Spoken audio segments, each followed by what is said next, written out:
It's an honor and pleasure to be here with Rabbi David Sandmel, who is a scholar of Jewish-Christian relations and an interfaith activist, and he has served as the Director of Interreligious Engagement at the Anti-Defamation League, ADL, since 2014. So thank you for taking this time. My pleasure, thank you. As someone who has, met with the Pope 4 times, has been a scholar of Jewish-Christian relations, and at the forefront of furthering this engagement, it's really a wonderful opportunity to talk with you. And being that you've been at ADL for a number of years, I'd love to just start there. What does the ADL do? Well, the ADL was founded in 1913, and our mission is to fight the defamation of the Jewish people and to secure justice and fair treatment for all. And these aren't two separate things. Mm-hmm. These are inextricably integrated with one another, especially in our American context, where the well-being, the safety, the security of the Jewish community is only as good as the safety, security, and so forth, the freedom of other communities as well. And we are primarily a civil rights organization mm-hmm. and an educational organization. We have a large and extensive advocacy agenda on the federal level, but also on the state level.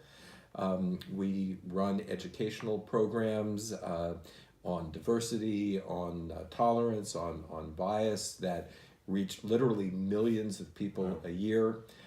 We work extensively with law enforcement as well, again around issues of bias, and so we're engaged with all kinds of communities and organizations and governments, trying to ensure that everybody is able to sort of live as we think people in America should be able to live, in safety and security. I like to say sitting under their vine and their fig tree with none to make them afraid. So how does your work of Jewish-Christian interfaith relations fit into that broader strategy, that broader ADL agenda? Well, my work is not only on Jewish Christian. Okay. It goes beyond. It has to do with other religious traditions as well. Great. And I think there are a couple of ways that plays itself out. One is that I have a series. I have a number, relationships with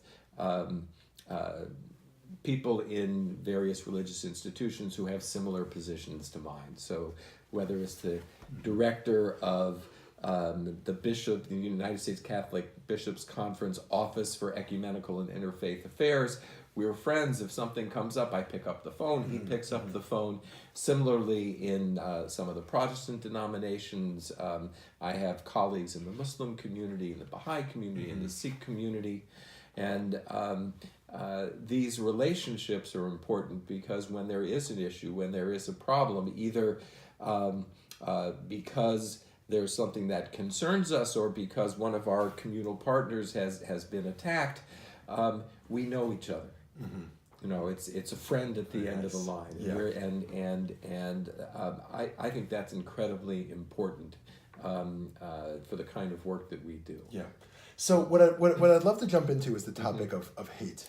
What we've seen over the last year, I've read a number of studies that says there's been a drastic increase in the amount of hate language and hate acts. Mm-hmm. And I guess part of my question is, what should our response be to that?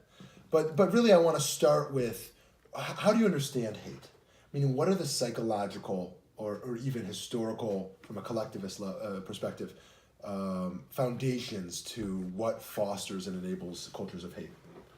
Well, I would point to two things. I don't know that this is exhaustive, but I would point to two. One has to do with personal experience, negative experience. Right.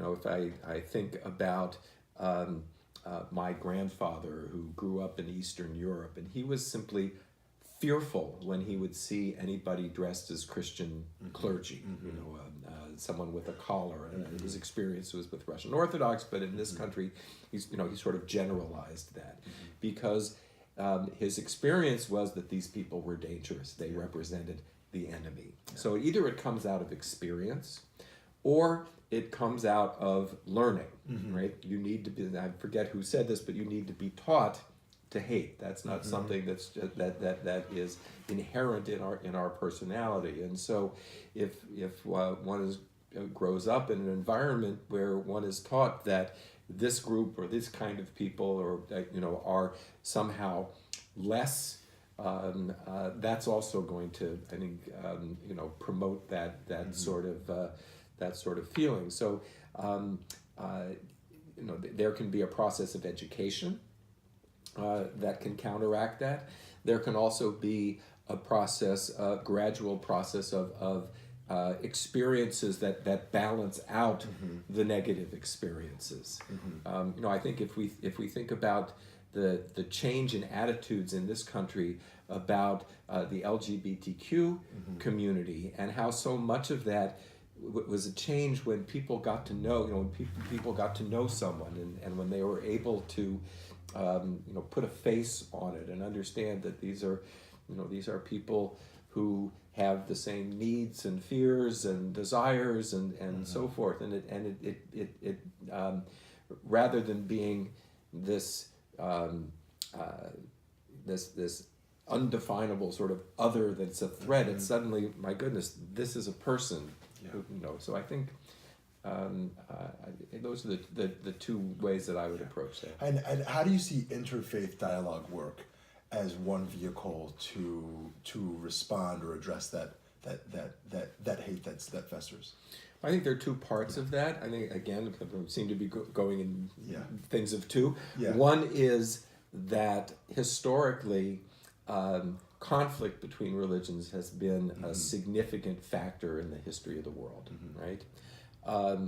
And so the fact that today you find Jews and Christians, Jews and Muslims working together, demonstrating that those old patterns don't need to be determinative, right? I think that's an incredible example for people, to look and see the picture of Pope Francis embracing Rabbi Abraham Skorka, his colleague from Argentina, something that my grandfather couldn't have imagined, right? So I think that's one piece of it. The other piece of it is that when we, in addition just to the sort of modeling of that, when we can work with those from other traditions on shared values, shared concerns, we bring a diverse voice to address these issues. I think that could be hugely powerful as well. We talk a lot about tikkun olam. And the Jewish people's pretty small, and we're not going to repair the world by ourselves. We have to do it in coalition. So when do you think we should protest hate versus build bridges? It feels like sometimes those can overlap and be dual strategies at the same time, but it feels like those kind of feel like organizationally different strategies for different groups. And also, I think it's a challenge to both sides. At what point do you kind of pause from dialogue with certain groups and put walls up and actually protest that? And at what point, do you continue to engage? Do you have thoughts on that? Yes. Well, I think, first of all, I think that it's essential that we name and call out when we see something. Right. Again, we have learned that when that silence is, facilitates evil. So we need to name it and we need to call it out, and get out the message that we will not accept this in our community, in our society. Having done that, though, if we stop there without trying to reach out through whatever avenues we can, then I think, to a certain extent, if we don't do that, we're kind of falling back into that sort of hate thing ourselves, and it then becomes this sort of cycle. It doesn't always work, right? But I think the effort, even if it may not affect the individual or that specific group that has expressed or acted in a hateful way, it's still the willingness to try to meet that person, to try to see that person as a full human being, as reflective of the image of God. Even if that doesn't reach that person, it'll reach somebody else. Yeah, beautiful. So my last question for you is maybe a personal one.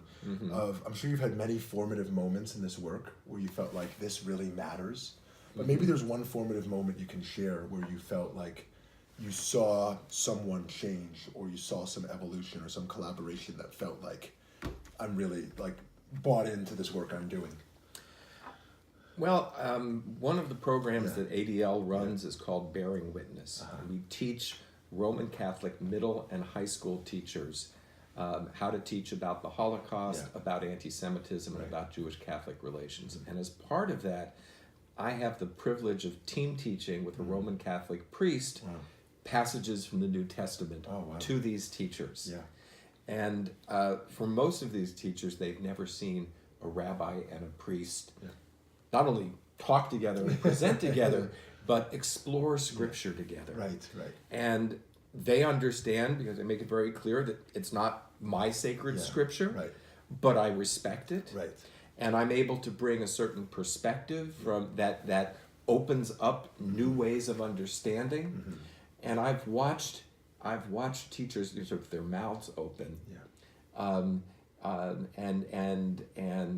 heard them talk about how this was the most moving and the most enlightening part of this whole process.